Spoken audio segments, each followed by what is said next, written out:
यहां से समाजवादी पार्टी के प्रत्याशी विनय शंकर तिवारी की ऐतिहासिक जीत होने जा रही है। न केवल इनकी ऐतिहासिक जीत होगी, बल्कि समाजवादी पार्टी के लड़ रहे सभी प्रत्याशी गोरखपुर से ऐतिहासिक वोटों से जीत करके जा रहे हैं। इस पावन धरती को मैं प्रणाम करता हूं। सरयू नदी के किनारे का इलाका है। यहां के लोग समय समय पर तकलीफ और परेशानी का सामना करना पड़ता है। ये इलाका वो है जब कभी कभी तो बहुत दिनों तक जलमग्न रहना पड़ता है। बाढ़ के प्रकोप से हर बार यहाँ के गरीब, यहाँ के किसान, नौजवान हर वर्ष बाढ़ का मुकाबला करते हैं। मैं ऐसे लोगों का धन्यवाद और आभार प्रकट करता हूँ। प्रकृति और हमारा जो यहाँ के लोग हैं, समय समय पर अभाव में, तकलीफ में, परेशानी में अपना जहाँ जीवन यापन करते हैं, वहीं मुझे ये एहसास दिला रहे हैं कि इस बार 5 साल का इंतजार नहीं होना है। कहीं ऐसा तो नहीं 5 साल का जो इंतजार किया है, ये 5 साल का इंतजार तकलीफ और परेशानी भरा था कि नहीं था?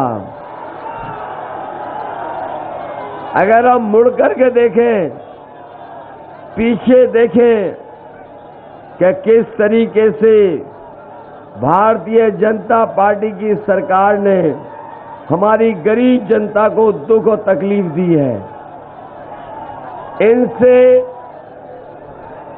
आज जब हम लड़ रहे हैं तो हमें वो फैसले भी याद करने पड़ेंगे जिन फैसलों की वजह से भारतीय जनता पार्टी ने न केवल हमारा प्रदेश, देश को भी पीछा करने का काम किया है।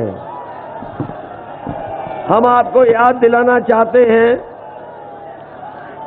2017 में जब इन्होंने नोटबंदी की थी और नोटबंदी करते समय ये कहा कि नोटबंदी के बाद कोई काला धन बचेगा नहीं, काला धन सब वापस आ जाएगा और साथ ही साथ भ्रष्टाचार खत्म हो जाएगा। याद है कि नहीं याद है?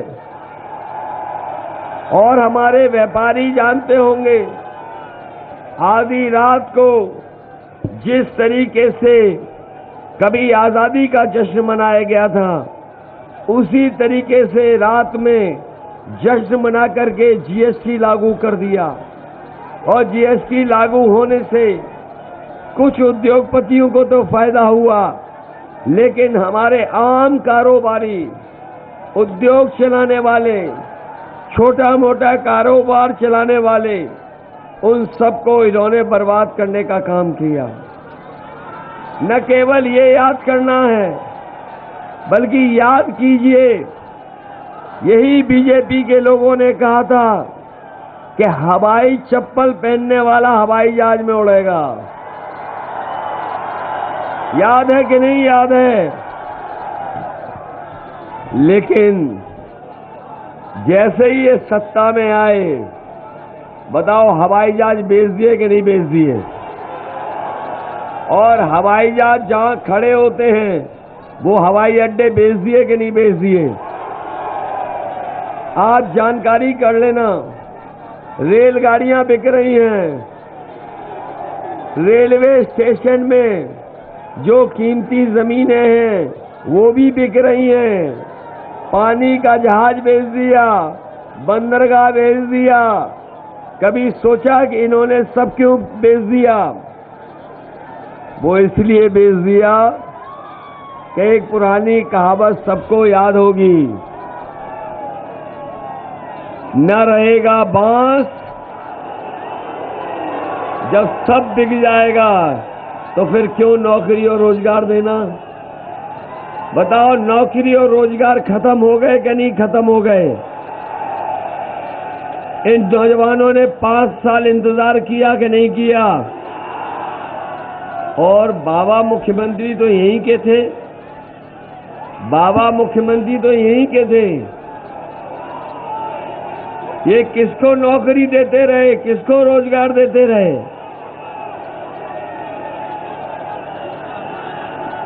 बताओ, चिल्लूपाल विधानसभा के लोगों, किसे नौकरी दे दी इन्होंने? रोजगार। इसलिए मैं कहना चाहता हूं, इनके नेताओं के भी आपने भाषण सुने होंगे। इनके जो छोटे नेता हैं वो छोटा झूठ बोल रहे हैं, और जो बड़े नेता हैं वो बड़ा झूठ बोल रहे हैं, और जो सबसे बड़े नेता हैं वो सबसे बड़ा झूठ बोल रहे हैं। बताओ, झूठ बोलते हैं कि नहीं बोलते हैं? किसान भाइयों, आपके लिए कहा था कि किसानों की आय दोगुनी हो जाएगी। किसी की आय दोगुनी हो गई, और जब आपने फसल पैदा की होगी, अगर आप खरीद केंद्र पे ले गए होंगे तो आपको उसकी कीमत नहीं दे पाई सरकार। धान की भी लूट हो गई, और जब आप खाद लेने गए थे, बताओ खाद मिल गई क्या? सुना है फर्टिलाइजर का प्लांट तो यहीं लग गया है, आसपास लगा है, लेकिन आपको खाद नहीं दे पाए, डीएपी नहीं दे पाए। और जब बोरी देखी होगी तो बताओ, बोरी में से 5 किलो की चोरी हो गई कि नहीं हो गई? ये तो अभी 5 किलो की चोरी की है, इनकी दोबारा सरकार आ गई तो 10 किलो की चोरी कर लेंगे।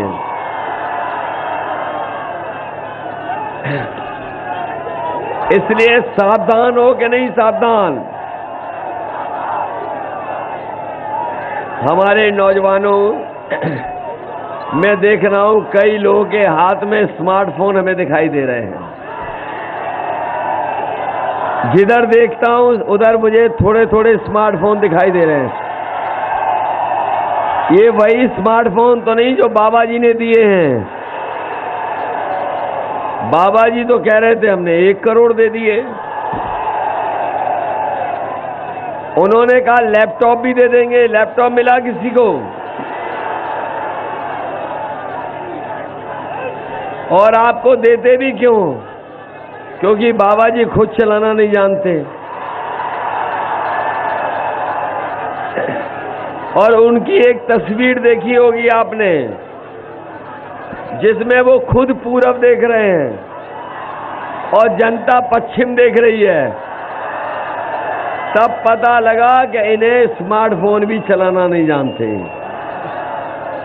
जो आज के जमाने में कंप्यूटर की और मोबाइल की अहमियत को न समझते हो, उसकी जरूरत को न समझते हो, तो बताओ उत्तर प्रदेश को कैसे आगे लेके जाएंगे? और इनके नेता याद है, उन्होंने ऐसा बयान दिया है लैपटॉप को लेकर के कि हर आदमी लोटपोट हो जा रहा है। उनके वो नेता जो हैं, बड़े नेता, जो पहले घर घर जाके प्रचार कर रहे थे, जो घर घर जाके प्रचार कर रहे थे, पता नहीं वो पर्चा बांट रहे थे कि थूक मार रहे थे। और जब से लोगों ने उन्हें लाल वाले सिलेंडर दिखा दिए, वो घर घर प्रचार करना बंद करके अब दूर से प्रचार कर रहे हैं। याद है उन्होंने क्या कहा? उन्होंने कहा कि जो इंटर करने के बाद 12वां पढ़ेंगे, हम उन्हें लैपटॉप देंगे। अरे शुक्र है इस बात का कि उन्होंने ये नहीं कहा कि 12वें के बाद जो 10वें में पढ़ने जाएंगे उन्हें हम लैपटॉप देंगे। कैसे लोग हैं, क्या बोल रहे हैं। और पहले चरण, दूसरे चरण, तीसरे, चौथे, और आज जहां वोट पड़ रहा है 5वें चरण में, वहां की जनता ने तो मन बना लिया है कि बाबा जी को गोरखपुर भेज देंगे, यहीं मठ में भेज देंगे। बताओ मठ में भेजोगे उन्हें कि नहीं भेजोगे? और हम परिवार वाले लोग हैं, परिवार वाले ये भी हैं, परिवार है, डॉक्टर साहब का भी परिवार है, हमारा भी परिवार है। ये परिवार वाले हम इनको राय देना चाहते हैं जो घर वापस आ रहे अपने, कि जब घर आओ परिवार वाले हमेशा अपने घर परिवार के लोगों के लिए कुछ न कुछ लेकर के आते हैं। कभी मिठाई, खाने पीने का सामान, कपड़ा, खिलौना। इसलिए हम बाबा जी से कहना चाहते हैं कि जब वापस घर आ रहे हो तो अपने गुल्लू के लिए बिस्कुट लेते आना।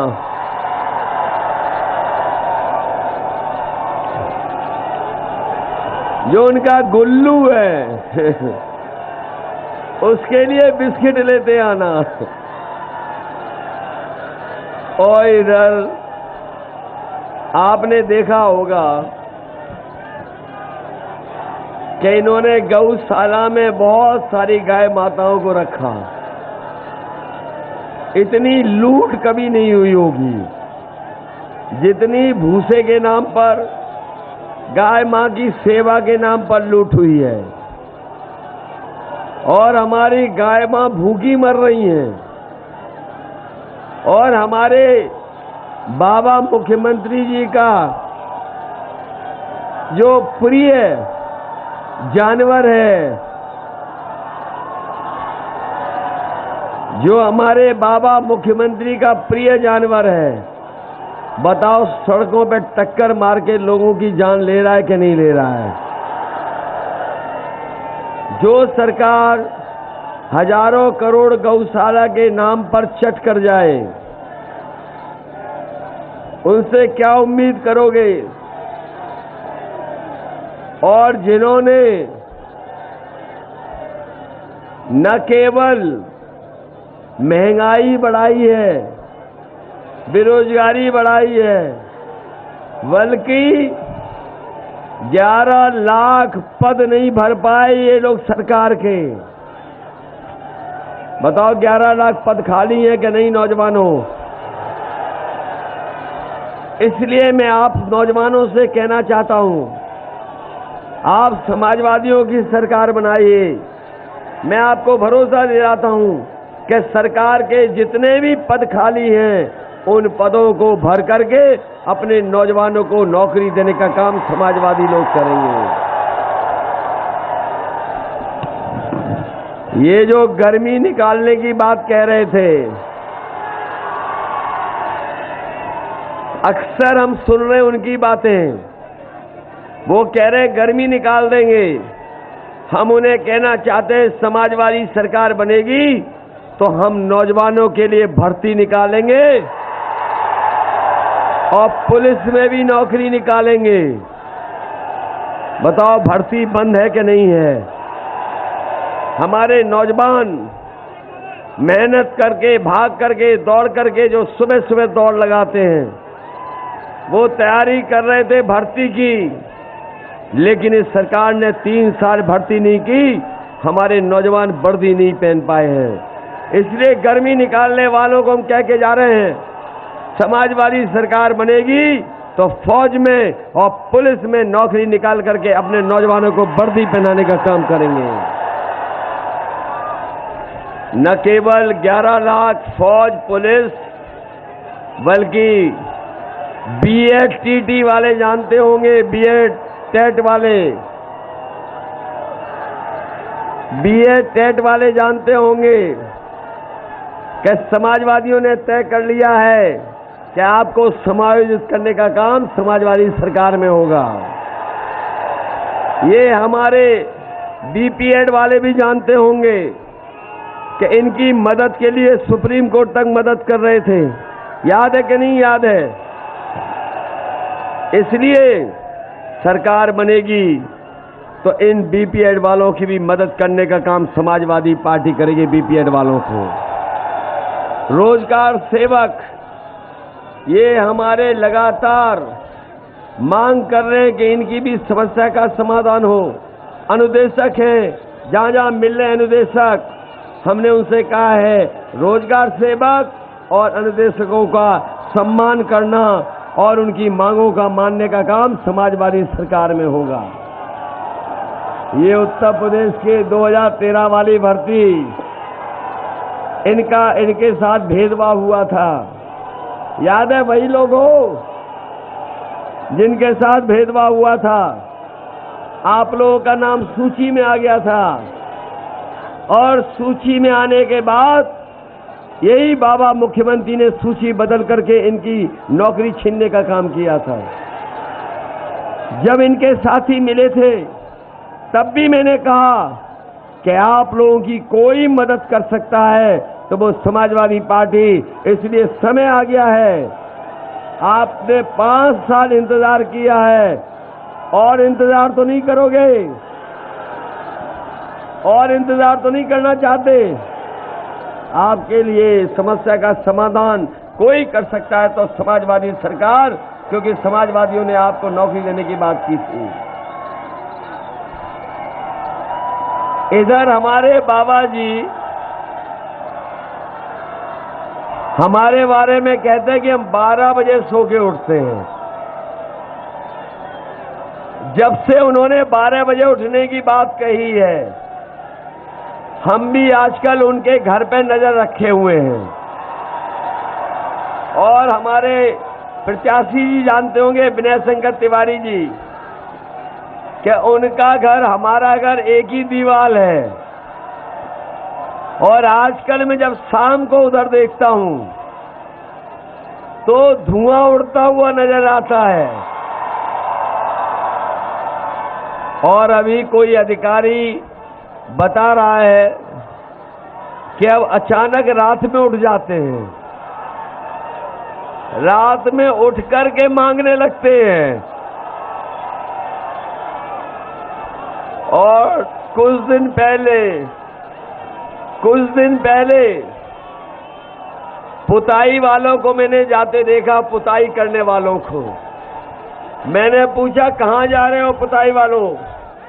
तो बोले कि मुख्यमंत्री आवास में जो धुएं के काले धब्बे लग गए हैं उनको मिटाने जा रहे हैं। इसलिए नौजवान साथियों,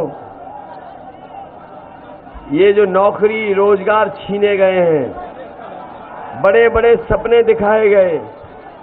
याद है लखनऊ में उद्योगपति बुलाए गए थे और उद्योगपतियों को बुला के ये कहा गया कि उत्तर प्रदेश में कारखाने लगाओ, उद्योग लगाओ। 5 लाख करोड़ के समझौते हुए कि उत्तर प्रदेश में कारखाने उद्योग लगेंगे 5 लाख करोड़ के। लेकिन बताओ हमारे गोरखपुर के हमारे नौजवान साथियों, अगर किसी को उन कारखानों में नौकरी और रोजगार मिला हो तो बता दो आप। न केवल कहा कि 5 लाख करोड़ रुपए आएंगे उत्तर प्रदेश में, बल्कि ये भी कहा कि डिफेंस एक्सपो लगने के बाद उत्तर प्रदेश में मिसाइल बनेंगी, बम बनेंगे, न जाने क्या क्या बनेगा। लेकिन इधर हम 5 साल में देख रहे हैं, इन्होंने जिन्होंने वादा किया था मिसाइल बनाने का, वो आज तक माचिस की तिल्ली नहीं बना पाए। अगर माचिस की तिल्ली बनाई हो तो बता दें हमें। इसलिए इस चुनाव में मैं आपसे निवेदन करने आया हूं, अपील करने आया हूं। ये चुनाव देश का सबसे बड़ा चुनाव होने जा रहा है। ये बात आप मानते हो कि नहीं मानते हो? ये देश का सबसे बड़ा चुनाव है और न केवल खुशहाली के लिए चुनाव है, बल्कि ये चुनाव ऐसा भी है कि हमें और आपको मिलकर के अपना लोकतंत्र भी बचाना है। लोकतंत्र के साथ साथ बाबा साहब भीमराव अंबेडकर जी ने जो संविधान दिया है, उस संविधान को बचाने का भी ये चुनाव है। बताओ, लोकतंत्र और संविधान बचाओगे कि नहीं बचाओगे? और ये लोग कभी कभी हमारे और आपके बीच में खाई पैदा करते हैं, दूरियां पैदा कर देते हैं। कभी कहते हैं कि एक ही लोग हैं जो मलाई खा ले जा रहे हैं, कभी आरोप लगाते हैं, कभी खबरें बनवाते हैं। इसलिए हम आपसे कहना चाहते हैं, समाजवादी सरकार बनेगी तो सरकार का सबसे बड़ा पहला फैसला होगा कि उत्तर प्रदेश में हमारे पिछड़े, दलित और जितने लोग हैं उनकी जाति जनगणना हो जाए और जाति जनगणना हो करके आबादी के हिसाब से हक और सम्मान मिल जाए। ये सबसे बड़ा फैसला लेने का काम समाजवादी लोग करेंगे। इधर बाबा जी ने कहा कि हम न जाने कौन कौन सा विकास करने जा रहे हैं। बताओ, हमारे मजदूरों को पैदल पैदल आना पड़ा, घर के नहीं आना पड़ा। कोरोना में दवाई और बिस्तर और ये सरकार ऑक्सीजन भी नहीं दे पाई। जो अगर ऑक्सीजन दे देती सरकार तो हमारे बहुत सारे गरीबों की जान बच जाती। आज जो गोरखपुर में एम्स बन भी रहा है, उसको बनाने के लिए अगर किसी ने जमीन दी थी तो समाजवादी लोगों ने जमीन देने का काम किया था। मेडिकल कॉलेज में 500 बेड का अस्पताल बनाया, 200 बेड का जैपनीज इंसेफ्लाइटिस के लिए बेड तैयार किए। लेकिन 5 साल में जो सुविधाएं हो जानी चाहिए थी, वो सुविधाएं ये सरकार नहीं दे पाई। इसलिए मैं आपको, गरीबों को भरोसा दिला के जा रहा हूं, समाजवादी सरकार बनेगी तो हमें एम्बुलेंस की संख्या दुगनी करनी पड़े तो एम्बुलेंस की संख्या दुगनी कर करके किसी भी अस्पताल में, सरकारी अस्पताल में, एम्स में और चाहे मेडिकल कॉलेज में गरीब का इलाज होगा तो उसको कोई पैसा नहीं देना पड़ेगा। ये समाजवादी लोग इंतजाम करेंगे। ये भरोसा है कि नहीं है? और एम्बुलेंस बर्बाद कर दी कि नहीं कर दी? पहले 100 नंबर थी तो गाड़ी अच्छी चल रही थी, लेकिन जब से 112 पुलिस हुई, पुलिस भी कबाड़ा हो गई। कबाड़ा हो गई कि नहीं हो गई? ये हमारा बाढ़ का क्षेत्र है, हर साल बाढ़ आती है, हर साल बाढ़ से मुकाबला करना पड़ता है। खेती से लेकर के घर, मकान, जानवर, सबका नुकसान होता है। इसलिए समाजवादी पार्टी आपको कह के जा रही है, समाजवादी सरकार बनेगी तो बेरिया सराय वाला बंदा अगर बनाना पड़ेगा और ठीक करना पड़ेगा तो बाढ़ से राहत देने के लिए बंदे को ठीक करने का काम समाजवादी सरकार में होगा। वहीं हमारे खंडेश्वरी से कोल खास तक अगर बंदे को ठीक करना पड़ेगा तो इस बंदे को भी ठीक करने का काम समाजवादी सरकार में होगा। और हम तो कहेंगे कि जहां पर नेपाल में बड़े पैमाने पर पानी आता है, अगर हमारे संबंध अच्छे हो जाएं और अगर नेपाल तैयार हो जाए तो कहीं न कहीं बहुत सारे बिजली बनाने के प्लांट लगाए जा सकते हैं, जिससे कि न केवल बाढ़ पे नियंत्रण होगा बल्कि नेपाल को भी बिजली से फायदा होगा, भारत को भी फायदा होगा और जो कारखाना लगाएगा कहीं न कहीं उसको व्यापार करने का मौका मिलेगा। इसलिए समाजवादी सरकार बनेगी जहां हमने बड़े बड़े कोयले से बिजली बनाने वाले कारखाने लगाए थे, जिसकी वजह से आज बिजली बन रही है। ये जो बिजली मिल भी रही है, ये कोई बाबा जी ने बनाई हुई बिजली नहीं दी है। ये समाजवादियों की सरकार में जो बिजली के कारखाने बने थे, उसी की वजह से आज बिजली उपलब्ध है। और अगर इन्होंने बिजली के कारखाने बनाए होते तो कम से कम गोरखपुर के लोगों ने उनके मुंह से बिजली के कारखाने का नाम तो सुना होता। बताओ, बाबा मुख्यमंत्री ने अगर एक भी बार बिजली के कारखाने का नाम अपने मुंह से बोला हो तो बता दो। और हम तो दावा करते हैं कि जो 5 साल में नहीं रट पाए बिजली का कारखाने, वो कभी नहीं रट पाएंगे बिजली के कारखाने का नाम। बताओ पत्रकार साथियों, उन्होंने कभी अपने मुंह से कहा हो कि 3x660 super critical thermal plant? बताओ कभी बाबा मुख्यमंत्री जी ने कहा हो तो बता दो। मैं जानता हूं कि बाबा मुख्यमंत्री कह नहीं सकते हैं। अगर उन्होंने बनाया होता तो शायद एक बार को वो कह सकते थे। इसलिए जो बिजली आज मिल भी रही है, ये समाजवादियों की देन है। मैं आपको भरोसा दिला के जा रहा हूं, समाजवादी सरकार बनेगी तो 300 यूनिट फ्री बिजली मिलेगी, आपको उसका बिल नहीं देना पड़ेगा। और हमारे किसानों के लिए सिंचाई माफ होगी, वो भी आपको बिल नहीं देना पड़ेगा किसानों को।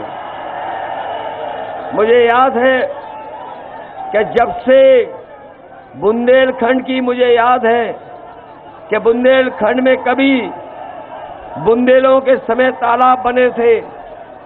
वहां पर कई नदियां बहुत पुरानी थी, उनका धार्मिक, सांस्कृतिक और हमारा बहुत सारी संस्कृति में उनके बारे में जानकारी थी। न तालाब खुदे थे, न वो नदियां कभी साफ हुई थी।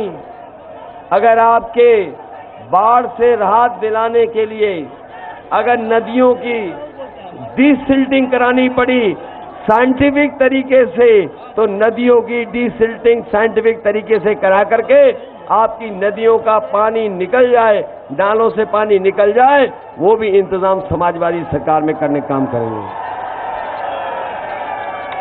हमारे कर्मचारियों की बहुत पुरानी मांग रही, हमारे कर्मचारियों की बहुत पुरानी मांग रही कि पुरानी पेंशन बहाल हो। समाजवादी सरकार में मैं कह के जा रहा हूं, सरकार बनेगी तो पुरानी पेंशन को बहाल कर करके अपने कर्मचारियों को सुविधा देने का काम करेंगे। मैं इस मौके पर आप सबका धन्यवाद देना चाहता हूं। बताओ, बीजेपी के लोगों की भाषा बदल गई कि नहीं बदल गई? इनके भाषण सुने कि नहीं सुने? और ये इनकी भाषा इसलिए बदल गई क्योंकि जनता ने इनकी खटिया खड़ी कर दी है। जिनकी खटिया हो गई खड़ी, उन्हीं के बयान आ रहे हैं अब घटिया। और इनके विधायकों को नहीं देखा जो चुनाव लड़ने जा रहे हैं? कोई दंडवत प्रणाम कर रहा है, जनता के चरणों में गिर पड़ रहा है। कोई जनता से माफी मांगने के लिए कान पकड़ करके उठक बैठक लगा रहा है। और अभी सुनने में आया है कि एक बीजेपी का विधायक जनता की तेल मालिश कर रहा है कि वोट मिल जाए उसको। मैं आपसे कह के जा रहा हूं, मैंने पहले चरण में भी कहा और आज 6वें चरण के हम अपने किसान नौजवानों को कहना चाहता हूं, बीजेपी ने जिस तरीके से काले कानून लागू किए थे और काले कानूनों की वजह से हमारे 700 किसान शहीद हो गए, मैं ये कहना चाहता हूं। और जो किसानों ने अंत संकल्प लिया है, उन्होंने फैसला ले लिया है किसानों ने कि अगर बीजेपी के प्रत्याशी आएंगे और 700 बार भी कान पकड़ करके उठक बैठक लगाएंगे, तब भी यहाँ का किसान और नौजवान उन्हें माफ करने वाला नहीं है। बताओ किसान भाइयों, माफ करोगे? इस चुनाव में इनको साफ कर देना। साफ करोगे कि नहीं साफ करोगे? और इनके नेता आजकल ABCD सिखा रहे हैं, A फॉर ये, B फॉर ये, N फॉर ये, जेड फॉर ये बहुत अंग्रेजी सिखा रहे थे। तो मैंने भी उनसे कहा कि अगर आप अंग्रेजी सिखा रहे हो तो हम आपको हिंदी सिखाना चाहते हैं। और हिंदी सिखाने में मैंने कहा कि काका गए हैं तो बाबा भी जाएंगे, इन्हें कोई रोक नहीं पाएगा। काका का मतलब हमारे पत्रकार साथियों काले कानून, अगर काले कानून गए हैं तो बाबा भी चले जाएंगे। इधर एक गाना बहुत सुना होगा आपने, यूपी में काबा, ये सुन लिया सबने कि नहीं सुन लिया? इसका मतलब यूपी में काबा, बाय बाय बाबा बा, बोलो बाय बाय कर दोगे बाबा जी को क्या नहीं? इसलिए मदद करिए। और मैं आपको भरोसा दिलाता हूं कि समाजवादी सरकार में काम होता है और रोजगार मिलते हैं। बीपीएड वालों, तुम्हारी उम्र खत्म हो जाएगी अगर समाजवादियों की सरकार नहीं आई तो। ये बूढ़े हो गए हैं, बताओ क्या सिखाएंगे बच्चों को? इसलिए आप अपना बूथ, अपना गांव, हमारी मदद करिए। मदद करोगे कि नहीं करोगे?